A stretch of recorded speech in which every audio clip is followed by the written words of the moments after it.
और अनेक लीलाओं में कई भगवान श्री कृष्ण गोपियों के वस्त्र चुरा के भाग जाते, तभी कभी कुछ और कभी उन्होंने यज्ञ पत्नियों पर कृपा करी। सुखदेव जी कहते हैं, नैनाभिराम बलराम तुम बड़े पराक्रमी हो, हमारे चित चोर श्याम सुंदर तुमने बड़े दुष्टों का संहार किया है, उन्हीं दुष्टों के समान यह भूख भी हमें सता रही है, अतः तुम दोनों इसे भी बुझाने का कोई उपाय करो।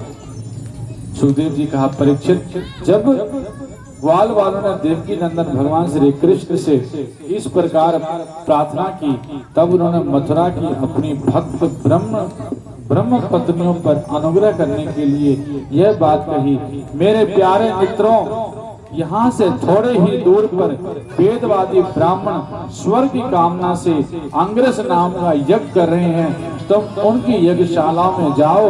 ग्वाल वालों, मेरी भोजन मेरे से भेजने से वहां जाकर तुम लोगों को मेरे बड़े भाई भगवान श्री बलराम जी का और मेरा नाम लेकर कुछ थोड़ा सा भात भोजन की सामग्री मांग लाओ। जब तो भगवान ने ऐसी आज्ञा दी, तब ग्वाल वाल उन ब्राह्मणों की यज्ञशाला में गए और उनसे भगवान की आज्ञा के अनुसार अन्न मांगा। पहले उन्होंने पृथ्वी पर गिरकर दंडवत प्रणाम किया और फिर हाथ जोड़कर कहा, पृथ्वी के मूर्तिमान देवता ब्राह्मणों, आपका कल्याण हो, आपसे निवेदन है कि हम ब्रज के ग्वाले हैं, भगवान श्री कृष्ण बलराम की आज्ञा से हम आपके पास आए हैं, आप हमारी बात सुने। भगवान बलराम श्री कृष्ण गोएं चराते हुए यहाँ थोड़े ही दूर पर आए हुए हैं। उन्होंने इस समय भूख लगी है और वे चाहते हैं कि आप लोग उन्हें थोड़ा सा भात दे दें। ब्राह्मणों, आप धर्म का मर्म जानते हैं, यदि आपकी श्रद्धा हो तो उन भोजनार्थियों के लिए कुछ भात दे दीजिए। सज्जनों, जिस यज्ञ दक्षिणा में पशु बलि होती है, उसमें और संत्रामणि यज्ञ में दीक्षित पुरुष का अन्न नहीं खाना चाहिए। इसके अतिरिक्त और किसी भी समय किसी भी यज्ञ में दीक्षित पुरुष का भी अन्न खाने में कोई दोष नहीं है। परीक्षित, इस प्रकार भगवान के अन्न मांगने की बात सुनकर भी उन ब्राह्मणों ने उस पर कोई ध्यान नहीं दिया, जो चाहते सर्व आदि तुच्छ फल और उनके लिए बड़े बड़े कर्मों से उलझे हुए थे। उसे पूछे तो वे ब्राह्मण ज्ञान की दृष्टि से बालक ही परंतु अपने बड़ा ज्ञान मानते थे। परीक्षित, देश काल अनेक प्रकार सामग्रियां भिन्न भिन्न कर्मों में विमुख मंत्र अनुष्ठान के प्रति ऋतिवत ब्रह्म आदि यज्ञ करने वाले अग्नि देवता यजमान यज्ञ और धर्म, इन सब रूप में एकमात्र भगवान ही प्रकट हो रहे हैं। वही इंद्रादि ब्रह्म भगवान श्री कृष्ण स्वयं ग्वाल वालों के द्वारा भात मांग रहे हैं, परंतु इन मूर्खों ने जो अपने को शरीर ही माने बैठे हैं, भगवान को भी एक साधारण मनुष्य ही माना है, उनका सम्मान नहीं किया।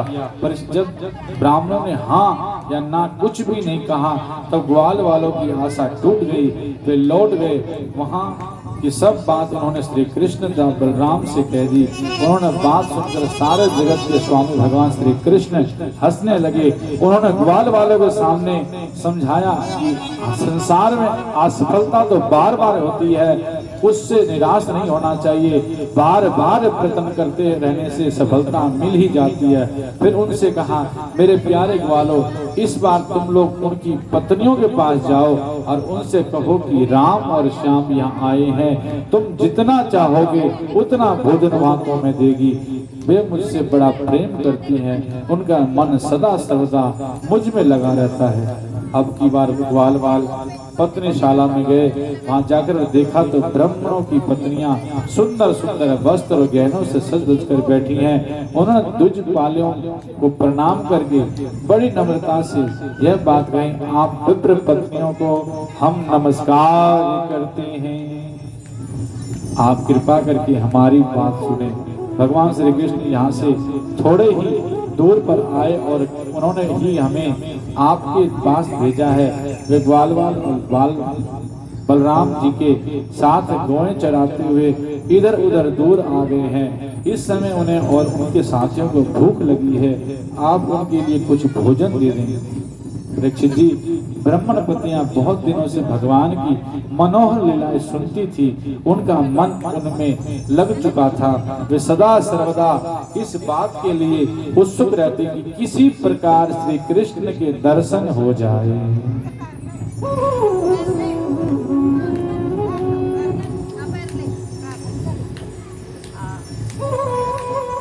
श्री कृष्ण अनेक बात सुनते ही थे, उतावली हो गई। उन्होंने बर्तनों में अत्यंत स्वादिष्ट और हितकर भक्ष्य भोजन लेहम और चोष्य चारों प्रकार की भोजन सामग्री ले ली तथा भाई बंधु पति पुत्र रोकते रहने पर भी अपने प्रियतम भगवान श्री कृष्ण के पास जाने के लिए घर से निकल पड़ी। कहते हैं जब ब्राह्मण पत्नियां को ऋषि सब रोकने लगे, ब्राह्मण सब रोकने लगे, वो नहीं रुकी। जब उन्हें पता चला कि भगवान श्री कृष्ण उनके नजदीक आ चुके हैं तो सामान लेकर वो दौड़ पड़ी हैं और सब रोक रहे हैं, वो रुकती नहीं है। ऐसा प्रेम है, ऐसा प्रेम होता है। आप लोग जो आज यहाँ आए हो तो आप लोग भागवत कथा के प्रति प्रेम है, जिस कारण आप लोग यहाँ आए हो। अन्यथा कथा कार्ड तो 1000 बटे हैं, कार्ड 1000 बटे हैं, लेकिन संगत 150 आई है। इसका मतलब क्या है? इन संगतों को भी भागवत से प्रेम है, बाकियों को तो घर से प्रेम है। जैसे ब्राह्मण अपने उसमें हवन करने में मस्त थे और ब्राह्मण पत्नियां जैसे भगवान का नाम सुना वो सब सामान लेकर दौड़ पड़ी हैं भगवान को दर्शन के लिए। भगवान श्री कृष्ण के गुण लीला सौंदर्य और माधुर्य आदि का वर्णन सुनकर उन्होंने उनके चरणों पर अपना हृदय निछावर कर दिया था।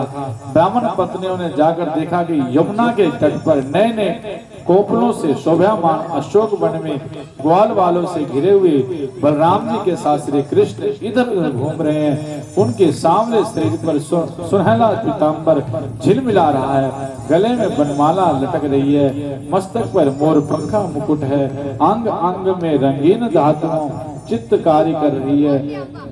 नए नए कोपलों के गुच्छे शरीर में लगाकर नटकार सा वेश बना रखा है। एक साथ अपने सखा वालों के कंधे पर रखे हुए हैं और दूसरे हाथ से कमल का फूल नचा रहे हैं। कानों में कमल के कुंडल हैं, कपड़ों पर घुंघराली अलके लटके रहे हैं और मुख मंद मुस्कान रेखा से प्रफुल्लित हो रहा है।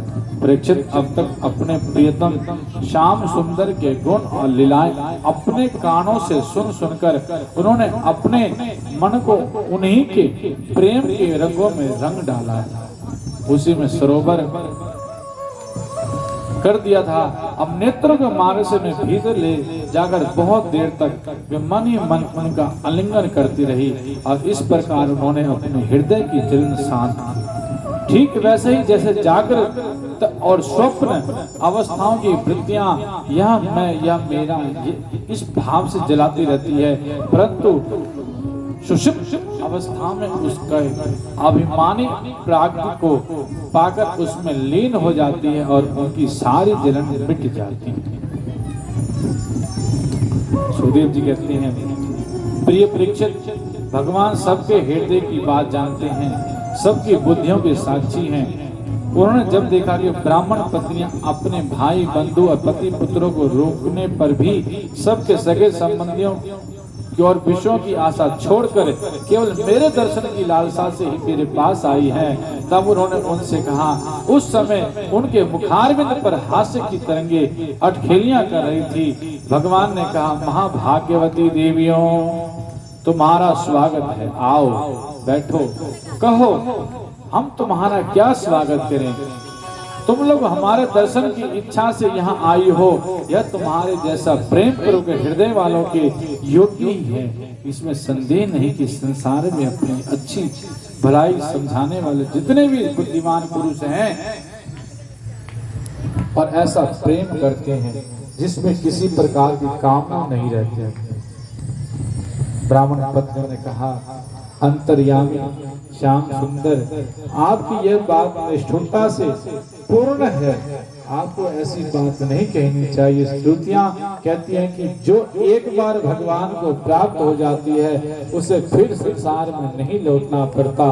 अब आप अपने यह वेदवाणी सत्य कीजिए। हम अपने समस्त सगे संबंधियों को आज्ञा का उल्लंघन करके आपके चरणों में इसलिए आए हैं कि आपके चरणों से गिरी हुई तुलसी का माला अपने केशों में धारण करें। स्वामी, अब हमारे पति, पुत्र, माता पिता, भाई, बंधु और स्वजन संबंधी हमें स्वीकार नहीं करेंगे, फिर दूसरों की तो बात ही क्या। वीर शिरोमणि, अब हम आपके चरणों में आ पड़े हैं, हमें और किसी का सहारा नहीं है, इसलिए अब हमें दूसरों की शरण में नहीं जाना पड़े। ऐसी व्यवस्था की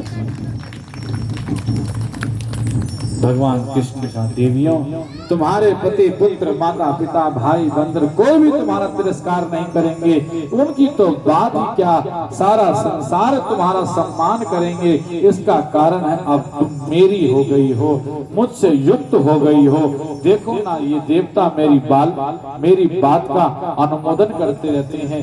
देवियों, इस संसार में मेरा अंग संग मनुष्य में मेरी प्रीति या अनुराग का कारण नहीं है, इसलिए तुम जाओ, अपना मन मुझ में लगा दो, तुम्हें बहुत शीघ्र ही मेरी प्राप्ति हो जाएगी।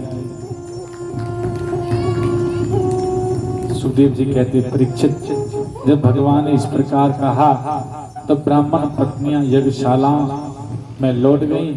उन ब्राह्मणों ने अपनी स्त्रियों में तनिक भी दोष दृष्टि नहीं की, उनके साथ मिलकर अपना यज्ञ पूरा किया।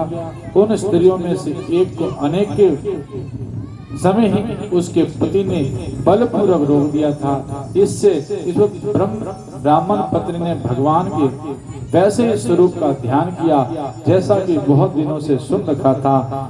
जब उसका ध्यान जम गया तब मन ही मन भगवान का आलिंगन करके उसने कर्म के द्वारा बने हुए अपने शरीर को छोड़ दिया। भगवान सिद्धि प्राप्त कर ली। इधर भगवान श्री कृष्ण ब्राह्मणों के लाए हुए उस 4 प्रकार के अन्न से पहले ग्वाल वालों को भोजन कराया और फिर उन्होंने स्वयं भोजन किया। परीक्षित, इस प्रकार लीला मनुष्य भगवान श्री कृष्ण ने मनुष्य से लीला की और अपने सौंदर्य मधुर वाणी कर्मों से गौएं, ग्वाल वाल और गोपियों को आनंदित किया और स्वयं भी उनके अलौकिक प्रेम सर का आस्वादन करके आनंदित हुए। इधर ब्राह्मणों को यह मालूम हुआ कि श्री कृष्ण ने स्वयं भगवान है, तब उन्हें बड़ा पश्चाताप हुआ। वो सोचने लगे कि जगदीश्वर भगवान श्री कृष्ण और बलराम की आज्ञा का उल्लंघन करके हमने बड़ा भारी अपराध किया है। तो वे मनुष्य सी लीला करते हुए श्री परमेश्वर ही है। जब उन्होंने ऐसा देखा कि हमारी पत्नियों के हृदय में भगवान का अलौकिक प्रेम है और हम लोग उससे बिल्कुल रीति हैं, तब वे पछता कर अपनी निंदा करने लगे। वे कहने लगे कि हाय, हम भगवान श्री कृष्ण के विमुख हैं। बड़े ऊंचे कुल में हमारा जन्म हुआ, गायत्री ग्रहण करके हम द्विजात हुए, वेद अध्ययन करके हमने बड़े बड़े यज्ञ किए, परंतु वह सब किस काम का? धिक्कार है, धिक्कार है। हमारी विद्या व्यर्थ हो गई, हमारे व्रत पूरे सिद्ध हुए, हमारी भूतात्म को धिक्कार है। ऊंचे वंश में जन्म लेना, कर्म कांड में निपुण होना किसी काम ना आया, इन्हें बार बार धिक्कार है। निश्चय भगवान की माया बड़े बड़े योगियों को भी मोहित कर देती है, तब तो हम लोग क्या है।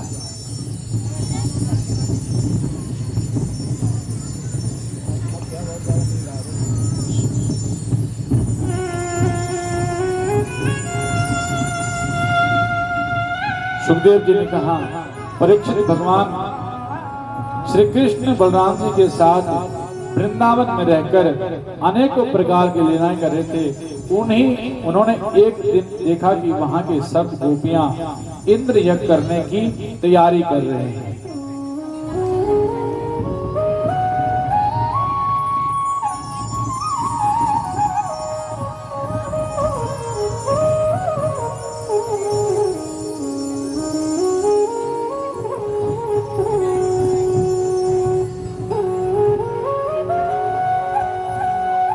भगवान श्री कृष्ण सबके अंतर्यामी सर्वज्ञ हैं। उनसे कोई बात छिपी नहीं थी, वे जानते थे।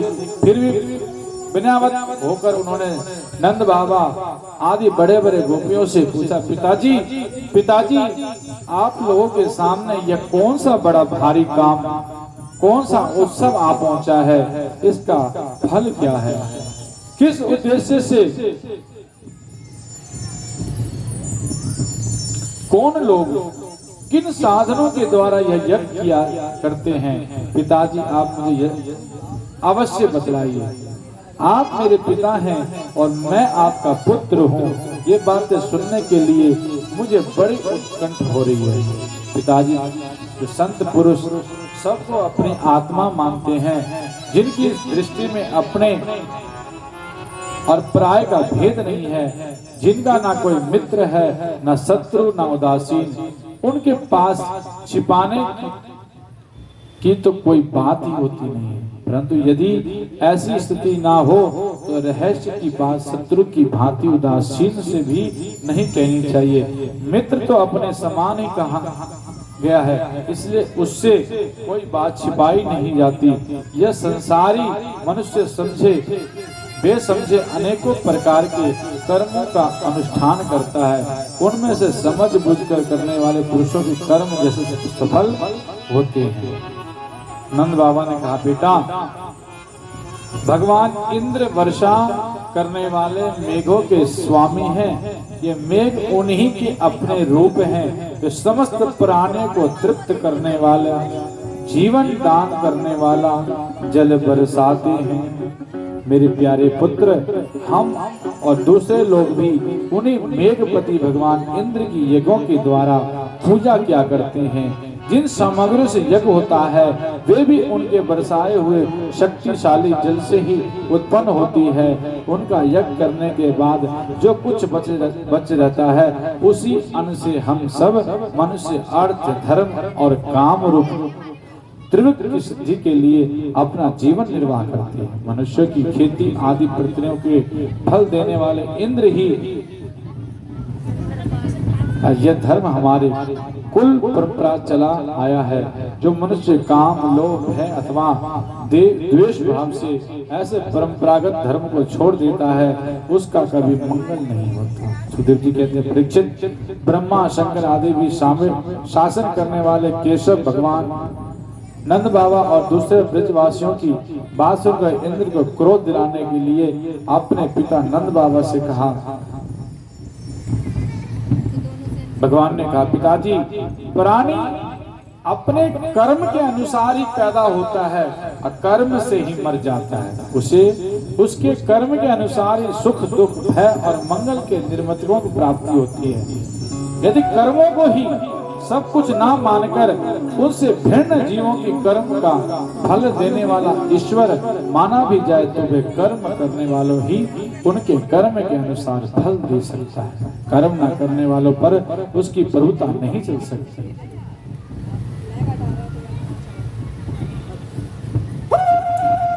मनुष्य कर्म फल को बदल नहीं सकता है, तब उनसे प्रयोजन मनुष्य अपने स्वभाव, पूर्व संस्कारों के अधीन है, वही उसी का अनुसरण करता है। यहाँ तक कि देवता, असुर, मनुष्य आदि को लिए यह बहुत ही सारा जगत स्वभावों ही स्थित है। जीव अपने कर्मों के अनुसार उत्तम और अधम शरीरों को ग्रहण करता और छोड़ता रहता है। इसलिए पिताजी, मनुष्य को चाहिए कि पूर्व संस्कारों के अनुसार अपने वर्ण तथा आश्रम के अनुकूल धर्मों का पालन करता हुआ कर्म ही आदर करे, जिसके द्वारा मनुष्य की जीविका सुगमता से चलती है, वही उसका इष्ट देव होता है।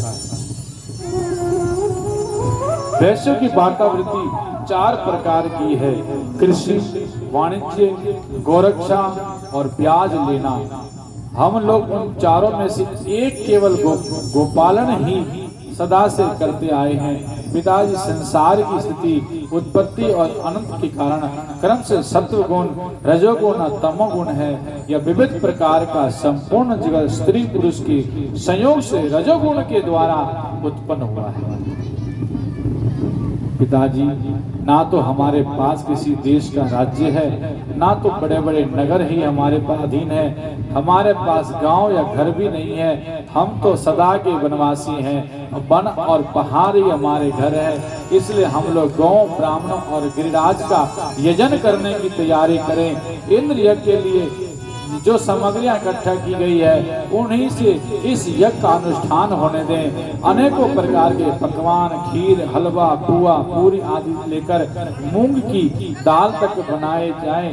ब्रज का सारा दूध एकत्र कर लिया जाए।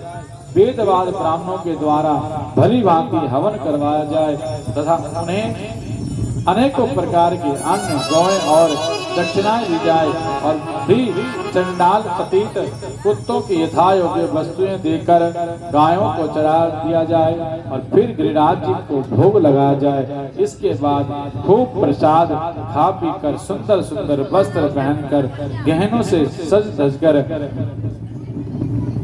चंदन लगाकर गौ, ब्राह्मण, अग्नि, गिरिराज, गोवर्धन की प्रदक्षिणा की जाए। पिताजी, मेरी तो ऐसी सम्मति है। यदि आप लोगों की रुचि हो तो ऐसा ही कीजिए। ऐसा यज्ञ गौ, ब्राह्मण और गिरिराज जी तो प्रिय होगा ही, मुझे भी बहुत प्रिय है।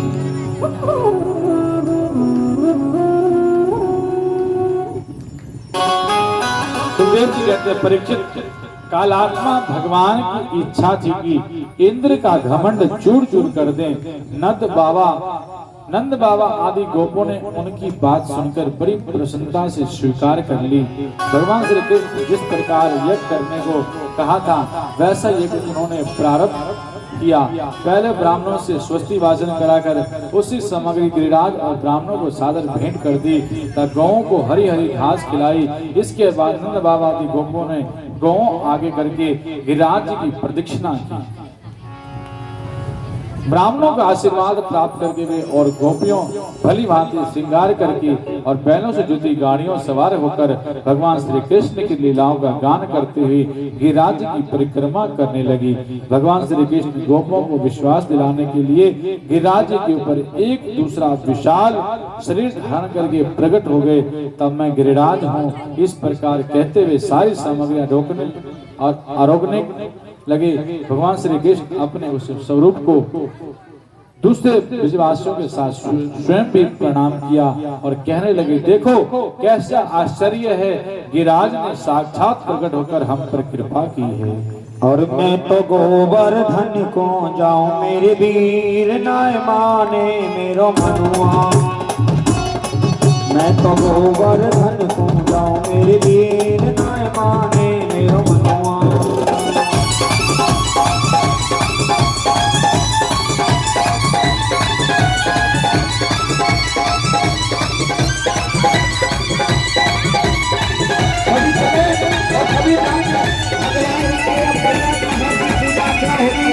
और कभी भगवान की पूजा करेंगे, कभी खड़े हो जाए और भगवान के दरबार में नृत्य करें।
परिक्रमा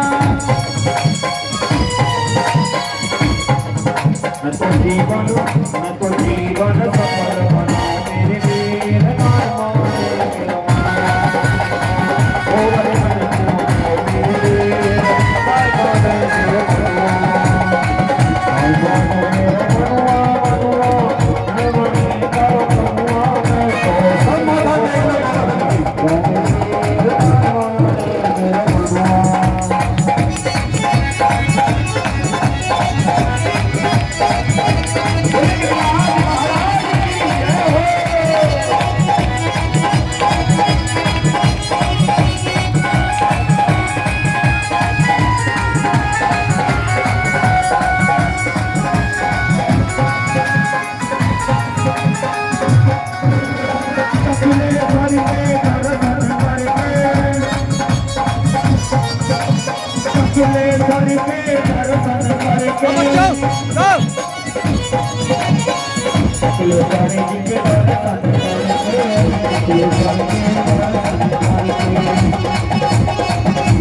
जाऊं मेरे वीर नाय माने मेरो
जय। आनंद आया आया